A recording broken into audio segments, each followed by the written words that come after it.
Chapter 586, The Land of Neon. Zhang Yi and the others arrived at the center of the Tianchang Guild Hall venue, where it was already packed with people. The powers of each city knew each other and were exchanging information. After all, most of the people who could become the leaders of a faction after the end of the world were once powerful figures. Among them, most were military cadres like Chen Jinghuan, and some were high-ranking officials from all over the place. Of course, there are also some people like Zhang Yi and Qing Tian, who have established a power base through sheer force. Zhang Yi did not have much contact with the outside world outside Tianhai City, so he did not go looking for anyone to chat with. He simply followed the instructions of the service staff, and led Liang Yu, Zhou Ke, and the others into the venue, quietly finding a place to sit down. The venue was very large, with a stepped structure that could accommodate up to 2,000 people for a meeting. Zhang Yi and the others found a seat in the middle rear area and waited silently for the meeting to begin. Chen Jinghuan, Xiao Honglian, and Xing Tian also sat down in the area near Zhang Yi. However, after waiting for a long time, until 10:30, they still did not see Zhu Jing appear in the meeting hall to preside over the meeting. Zhang Yi yawned and leaned lazily back on the sofa seat, quite bored. It was difficult for meetings in Huagua to proceed punctually. It's not uncommon for meetings to start more than an hour after the appointed time. Especially this time, as it involves the integration of forces in the entire Jiangnan region, there are even more factors to consider. Zhang Yi was used to waiting for meetings when he used to work, so he didn't complain and just chatted with Zhou Karen and Lu Karen. However, there was a growing restlessness among some people in the meeting room. Zhang Yi pretended not to hear it. He just didn't expect that the meeting would drag on until the afternoon. And it wasn't because the senior management of the Jiangnan region, led by Zhu Zheng, deliberately wanted to keep them waiting. It was because something had happened. The time returned to 7 a.m. Zhu Zheng got up early, finished his morning exercise, and then had dinner with his wife and children. But he didn't enjoy the meal very much. From Tu Yunlai of the operations department, he received an urgent message. Zhu Zheng glanced at it through the communication device, and his brows immediately knitted together in concern. He immediately dropped the rice bowl in his hands and said to his wife Li Yunping, "You guys eat slowly, I have to go out on something." Li Yunping saw this and said helplessly, "You have to eat something first, right? Otherwise, you'll say you're hungry again in the morning." But this was not the first time she had seen this situation. After the end of the world, the entire Huagua relied on the 6 military regions to hold it together. As the commander of the Jiangnan region, Zhu Zheng's responsibilities were very heavy, so nothing could be done without him. Li Yunping skillfully took out the lunchbox from under the cabinet, put in some food, and then ran outside to give it to Zhu Zheng's driver. Next to the car door stood Zhu Zheng's bodyguard Sun Lushuan, who just nodded slightly when he saw Li Yunping. Li Yunping didn't take offense. Sun Lushuan's status was very different from that of an ordinary security guard. He was himself a top-notch expert in Blizzard City, and followed Zhu Zheng around, only responsible for protecting Zhu Zheng's safety and not getting involved in other matters. Zhu Zheng got into the black bulletproof car, and the vehicle quickly drove towards the operations center. When Zhu Zheng arrived at the operations center, Tu Yunlai had already been waiting for him at the door for a long time. Zhu Zheng walked quickly to the door and asked in a grave tone, "What's going on?" The two of them walked quickly towards the command office of the operations center. Tu Yunlai followed Zhu Zheng's side and reported in a grave tone, "As you commanded, I sent someone to Linhai to investigate the fact that the forces there did not report to Blizzard City. But when they arrived in Blizzard City, they discovered that all 3 of the forces there had been slaughtered." Zhu Zheng's face was a little gloomy. A few people got into the elevator and headed towards the commander's office on the top floor. Although the forces in Linhai City were not very strong, they had thousands of people, and there were more than 50 foreigners in total. It is not possible for an ordinary person to destroy them all. "Have you found out who did it?" Tu Yunlai replied, "After our people went there, they encountered those people." His voice became low. "The people I sent were all the best among the Yan Yun. Although there were only 4 of them, their fighting power was definitely not weak. However, 3 of the 4 died in battle. Only one, Qin, escaped and returned. According to him, the people were speaking Japanese. Upon hearing this, Zhu Zheng's gaze immediately became sharp, and he turned his head back sharply. You mean, they were from the Neon Kingdom? Behind him, the guard's son Luxuan pushed his gold-rimmed glasses on his nose, and a cold murderous intent flashed in his narrow eyes. It was an emotion carved into his bones. Not to mention that nowadays, the world is in chaos, and the people of the Neon Kingdom have even set foot on the land of the Huaxia again.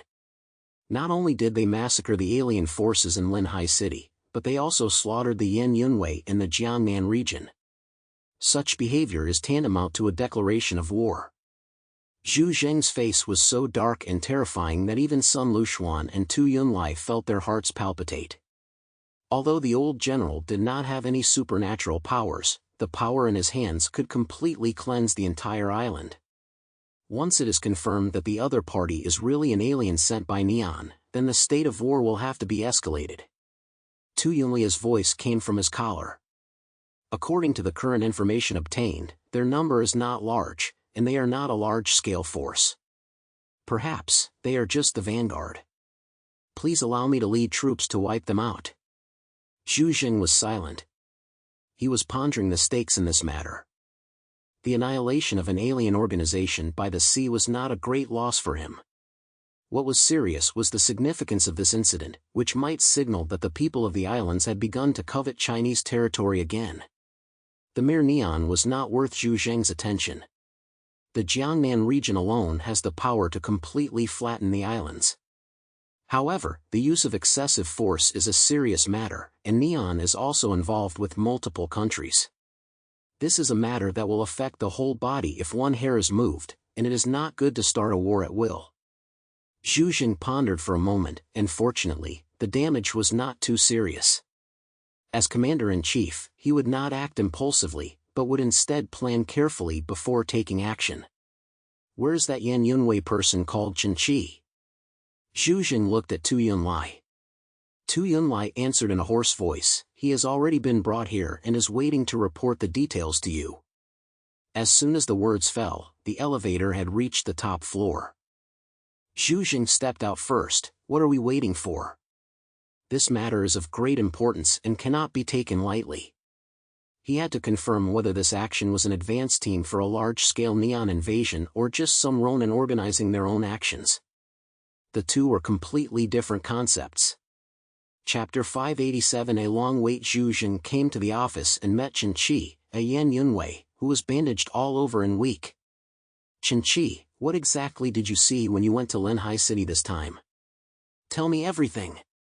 Zhu Zheng told Qin to sit down and report the news to him. The situation was urgent, and he didn't have time to comfort him. Qin swallowed and told him the results of the investigation in Linhai City. The story was basically what Tu Yunlai had told him, only more detailed. But what was certain was that the culprit who killed many aliens in Linhai City spoke in a foreign language. Zhu Zheng asked calmly with a stern face, how many were there? Qin replied, we only saw 3 of them. And only one of them used a knife the whole time. He was fast with a knife, and he cut off Xueting's arm with one slash. Qin's face turned a little pale, and he thought of his comrades in arms, and sadness came over him. As soon as we fought, we felt that we were on a completely different level.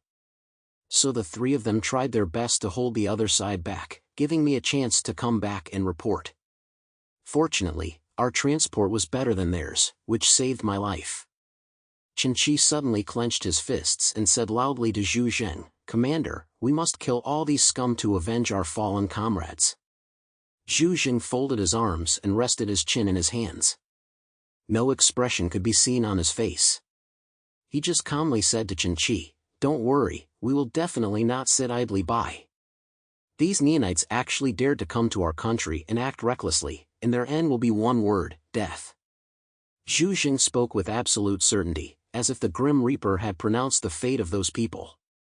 He looked at Qin and his voice softened a little. You go back first and properly tend to your wounds, and leave the rest to the regional authorities. Qin obediently nodded, then leaning on his crutches, he limped out of Zhu Zheng's office, accompanied by a nurse. Tu Yunlia's eyes were fixed on Zhu Zheng, waiting for him to give the order, and he would lead the men over there to wipe out all the Neonites in Linhai City. But Zhu Zheng had his own thoughts. The identity of these Neonites must be confirmed. First, the thing to do is to notify the Xinjiang region, and then contact the top echelons of Neon. The result will be one of two things. First, if the top echelons of Neon admit that these are their people, then it will mean all-out war is about to begin. This possibility is the lowest, because with the power of Neon, there is no way they can contend with the Huaxia country. Not to mention the foolhardiness of invading Huaxia territory. Most likely, it is the second possibility, and the high-level officials of Neon simply do not admit that those people are related to them. Yes, it doesn't matter whether they are an organization that invaded in their personal capacity, or an outsider who was ordered by the high-level officials of Neon. As long as the high-level officials of Neon do not admit it, it means that the high-level officials of Neon are unlikely to turn their back on China for their sake. In that case, it is not excessive for the Jiangnan region to deal with those people in any way. A mere team of Neon foreigners dares to act recklessly on the soil of our country, they are truly looking for death. Zhu Zheng snorted, then took out his communicator and began to contact the senior management of the Xinjiang region. After all, involving Neon is equivalent to foreign affairs, and according to convention, it is still up to Xinjiang to communicate. Zhu Zheng was delayed by the Linhai City incident, so naturally he was unable to chair the meeting. So here at the Tianchan Hall, everyone waited from morning until noon, and gradually became impatient. Of course, they respected the strength of the Jiangnan region, but after all, they were also powerful people, and it must have been unpleasant to be left hanging like this.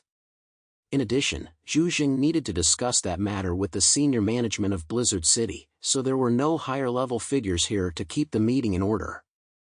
Fortunately, the captains of the two investigation teams came with their men to maintain order at the scene with the Yanyun troops, which prevented the venue from becoming chaotic. However, the annoyance in the hearts of the traitors from the major powers of the 12 cities was difficult to contain. At noon, Blizzard City provided them with lunch.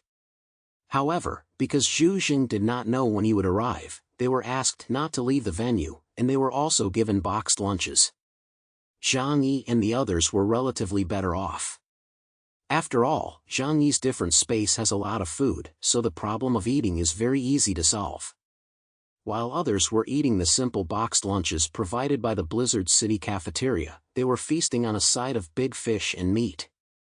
Moreover, the food was steaming and smelled delicious, making the surrounding alien forces feel envious. If there was something uncomfortable about their stay here, it was that the sofa seats in the venue were too hard, and after sitting for a long time, their butts inevitably ached a little. After 1 p.m., the crowd had not yet seen Zhu Zheng and other senior Blizzard City officials arrive. Xiao Honglian couldn't help but complain, "Are they taking us for a joke? Intentionally ignoring us like this, where's the reasoning in that?" Although Zhang Yi was also a little impatient, he did not show any signs of resentment. He simply said indifferently, "The biggest fists are the best reasoning." Xiao Honglian's face flushed a little, but they are also too. Zhang Yi waved his hand, indicating that she should stop. It's useless to say more. The situation is stronger than people. There are dozens of organizations of foreigners in these 12 cities. We shouldn't be the first to act, or someone else will be unable to hold back and take the lead. Upon hearing this, Xiao Honglian looked around and sure enough, there were already whispers in the meeting hall. If you listen carefully, you can hear that everyone has started to have doubts about the Jiangnan region's actions. Some even had hot tempers and said unpleasant things. Xiao Honglian frowned, "But are we just going to wait here?" Zhang Yi smiled. "Just pretend that the meeting is already in progress. You wouldn't listen to a serious meeting anyway." Zhang Yi was very open-minded. Important matters were discussed in small meetings, and unimportant matters were discussed in large meetings. In fact, Zhu Zheng had only asked them to come this time to inform them of the decision of Blizzard City, not to discuss anything with them. Therefore, whether or not they listened to the content of the meeting would not make much difference. After all, they didn't need their opinions. At this time, Zhang Yi's gaze fell on the door of the meeting venue, and suddenly he saw a familiar figure. It was Bailey Chongqing, the captain of the Black Robe Squad. His burly figure was very easy to recognize. He had just stood in the doorway, his sharp eyes observing the situation inside the venue. Zhang Yi thought to himself, Blizzard City dares to let so many foreigners in, so it is confident enough to control them. It seems that a powerful force is already ready outside. If anything goes wrong here, they will not hesitate to suppress it. It was also boring to stay inside the venue, with so many people making a lot of noise that the air had become stuffy. Zhang Yi suddenly stood up and said to the others, "I'm going for a walk." After saying this, he walked alone towards the aisle. Shokur hurriedly said, "I'll go too." Zhang Yi, however, waved his hand to stop her and the others who wanted to go out with him. "I'm going to talk to Bailey Chongqing, so you guys just stay here and don't move around." There were a lot of people here, and the mix was mixed, so it was better not to move around at will, so as not to inadvertently get into conflict with someone. After listening to Zhang Yi's words, Shokur obediently sat down. Liang Yu sat on the periphery with Uncle Yu and Fat Su, so that if anything really happened, they could protect them at the first opportunity.